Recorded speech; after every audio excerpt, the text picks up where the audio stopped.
Congratulations! Seymour Community School Corporation is excited to have you aboard as a Title I instructional assistant. Let's begin by talking a little bit about the Title I program. Title I Part A is under the umbrella of No Child Left Behind and is the largest single program of federal aid for elementary and secondary education and allocates funds to more than 90% of the nation's school districts. The purpose of Title I Part A is to ensure that all children have a fair and equal opportunity to obtain a high-quality education and reach, at a minimum, proficiency on challenging state academic achievement standards and assessments. Title I funds provide additional academic support and learning opportunities to help at-risk students meet state standards in core academic subjects. For example, funds support extra instruction in reading and mathematics, as well as preschool, after-school, and summer programs in some places to extend and reinforce the regular school curriculum. There are two types of Title I programs: targeted assisted or school-wide. Title I schools with percentages of low-income students of at least 40% and after undergoing a year of planning may use Title I funds, along with other federal, state, and local funds, to operate a school-wide program to upgrade the instructional program for the whole school. Seymour Community School Corporation is proud to have completed all requirements of a school-wide program. Our first year of school-wide implementation began in 2015-16. At Seymour Community School Corporation, Title I services are provided at Seymour Jackson Elementary, Seymour Reading Elementary, and Margaret R. Brown Elementary. Each designated Title I building has an instructional coach as well as instructional assistants funded through Title I. The Title I instructional coach works with teachers to improve the quality of instruction for all students. The instructional coach provides professional development, instructional strategies, and resources to classroom teachers. The instructional coach is also a great resource for instructional assistants. Coaches will help structure your daily schedule and provide you with information about the students you will work with. You will work with the instructional coach and classroom teacher to provide instruction to students. As a Title I instructional assistant, your main purpose is to provide instruction to individual students or a small group of students, particularly in the subjects of reading or math. Classroom teachers and the instructional coach will provide you with materials and guidance on how to work with students. Title I instructional assistants are to provide instructional support to the classroom teacher. Title I assistants can provide further reinforcement of skills as prescribed by the teacher, help students complete lessons delivered by the teacher, or assist within the classroom while the teacher meets with small groups of students. Effective instructional assistants help foster participation of pupils in the social and academic processes of school. They seek to enable students to become more independent learners and help raise standards of learning for students.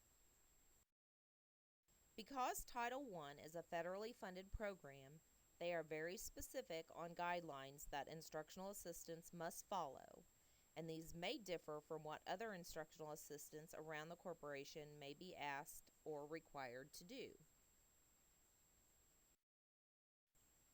Federal guidelines pertaining to instructional assistants for Title I require that they must be working under the direct supervision of and in close and frequent proximity to a certified classroom teacher at all times. Title I is very specific on a few things a Title I instructional assistant should not do. For instance, a Title I instructional assistant should not be the primary teacher of a classroom. They should not administer state accountability assessments, such as ISTEP, iRead3, or WIDA Access. They should not do prep work for teachers, such as making copies, putting up bulletin boards, grading papers, or other clerical tasks. Your primary responsibility is to work with students to support academic achievement. Now let's talk about supporting students in the classroom and learn a little bit about the students you will serve at Seymour Community School Corporation. Title I provides instructional support to a wide variety of students. During your time in the classroom, you will encounter students who are learning English, students with specific learning disabilities, students from a wide variety of backgrounds, and students who have social, emotional, and behavioral needs. English learners are students who speak a language other than English as their first language. Seymour has a large population of English learners at the elementary, middle, and high school level.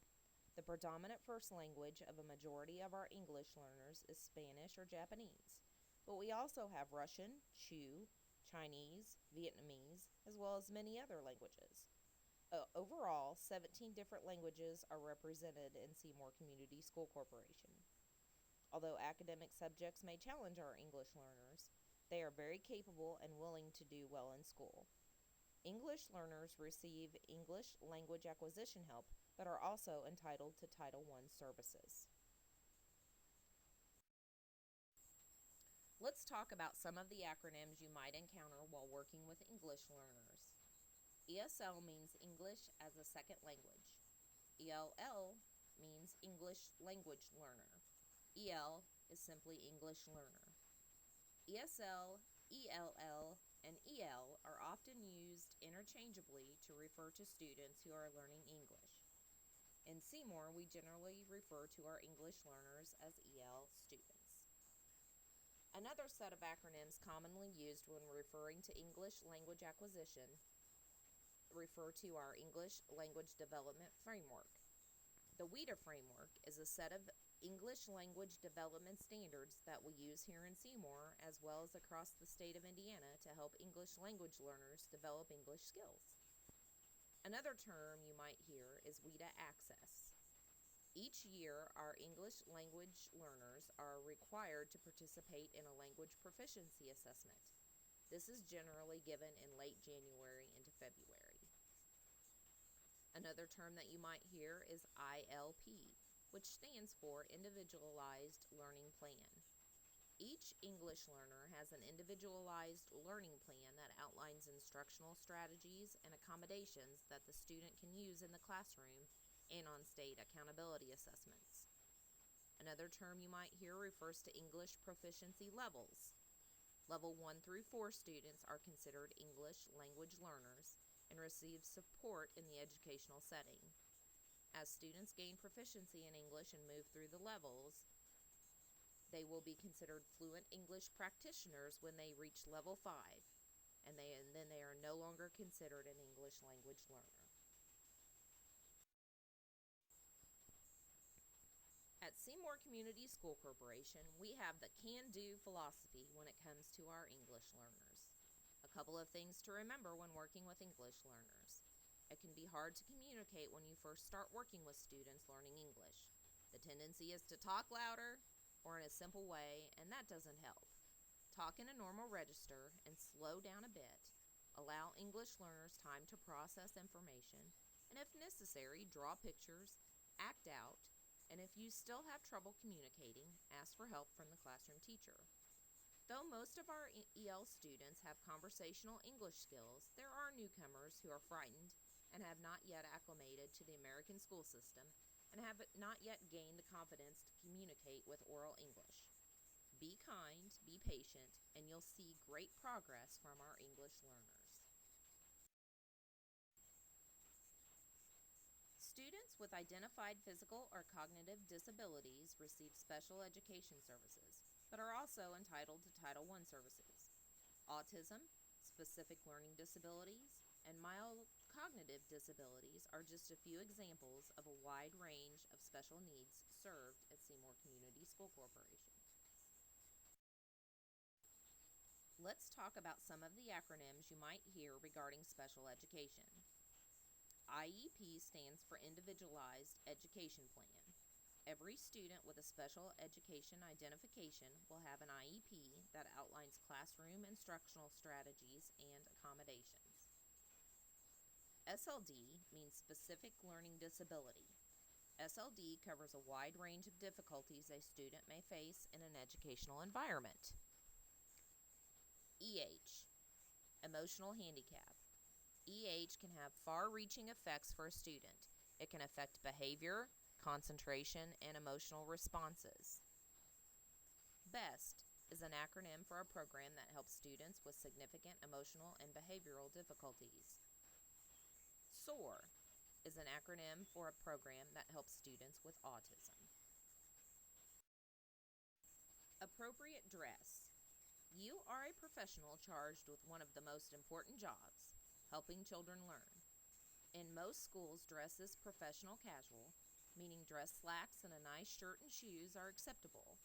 Keep in mind, mobility is important when working with students.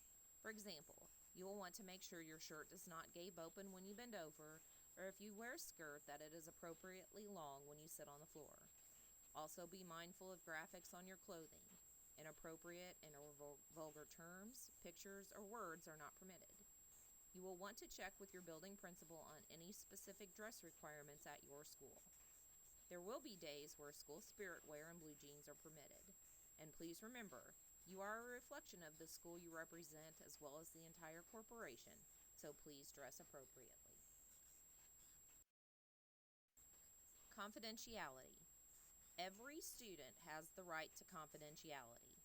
As a school employee, you are bound to confidentiality regarding students. Please keep in mind it is never okay to discuss students with anyone except their custodial parent or custodial guardian, and this should generally be handled by the classroom teacher. Even among coworkers, confidentiality can be broken. Discussion about a specific student in the lunchroom or passing in the hallway should be avoided. Also to be avoided are the conversations about a student when you run into a family member while out and about in the community. You may know a student's grandparent who attends your church, or you may see someone in the store. Sharing information about the student to a grandparent or another acquaintance is not appropriate. Although the grandmother surely would have interest in the child, or the friend may know about a family situation, the only person entitled to information is the custodial parent or custodial guardian. If you have questions about confidentiality, please talk with your building principals. As a general rule, do not share information with anyone that is disclosed to you for instructional purposes. Do not share what children tell you unless the safety of the child is in question. And if you have concerns regarding a child's safety, you are legally bound to report the concern immediately. Social media. Social media can be a great thing when used appropriately. Here are some pitfalls to avoid when using social media. Never post pictures of students on your personal social media accounts. Student confidentiality is broken when you post pictures of them on social media. Most parents, but not all, give permission to use images for educational purposes, but personal accounts are not for educational purposes. Most schools have some form of social media they use to promote the school. Although most teachers will take care of this, if there is an activity coming up that you want to promote, talk to the building principal about who manages the school media account and who to send the pictures to. Also keep in mind, personal social media accounts are seen by people all over the community. It is no secret that school employees are held to a higher standard than the community at large. Be mindful about what you post, comments you make, and pictures you post as well. Even off the clock, you still represent your school building and district. Thank you for viewing the Title I Instructional Assistant Training. I know you will find your work to be enjoyable and fulfilling. Remember to wear a smile and show enthusiasm every day, because every student at Seymour Community School Corporation deserves adults who are happy, interested, and who care about them.